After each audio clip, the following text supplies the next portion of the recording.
When people think about CPR, they tend to be thinking about older folks. And in fact, the truth of the matter is, in the city of Spokane anyway, most people who have cardiopulmonary arrest fall, or the largest age group category is the age between 50 and 60 years of age. But it also occurs in children, and it's very important for every parent, every aunt, every uncle, every grandparent, every brother and sister to know how to do cardiopulmonary resuscitation on a child. Children do have cardiopulmonary arrests. In general, their cardiopulmonary arrests are preceded by some sort of airway problem or a respiratory problem that leads to hypoxia, hypercarbia, all of those biochemical changes that cause them to go into cardiac arrest. And for that reason, we have a little bit of a different approach to children than we do to adults. For the purposes of determining when to start cardiopulmonary resuscitation, in other words, how to define cardiopulmonary arrest, we define it by two things. Number one, the patient is not responsive to the usual stimuli. In other words, you shout, you shake, you tap them on the shoulder, they don't respond.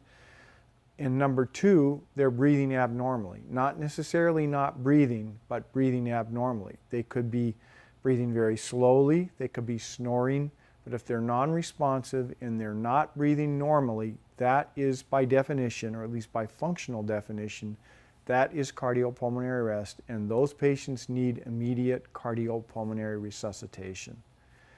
Now, because of this difference that I just pointed out between adults and children etiologies of cardiopulmonary arrest, it's important to remember that kids need air.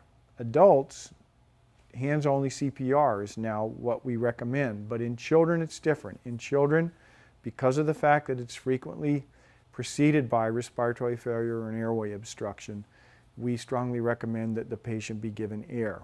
So if you determine that the child is in cardiopulmonary arrest, you start chest compressions at a rate of 100 per minute, just like with adults. And the only difference really is that after every 30 compressions, you stop and give 2 breaths.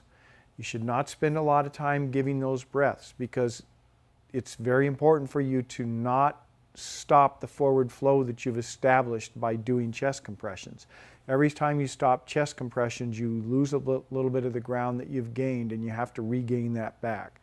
So you're giving up ground every time you stop to do the respirations. But given the probable etiology of the arrest in a child, it's important to give them air. So if there's just one person doing the resuscitation, then you have to stop the chest compressions after 30 compressions, do 2 quick breaths, taking about a second per breath, and then right back on the chest, 30 compressions, 2 breaths, 30 compressions, 2 breaths, until the advanced providers arrive, the EMTs, paramedics, and the patient could be transported to a hospital.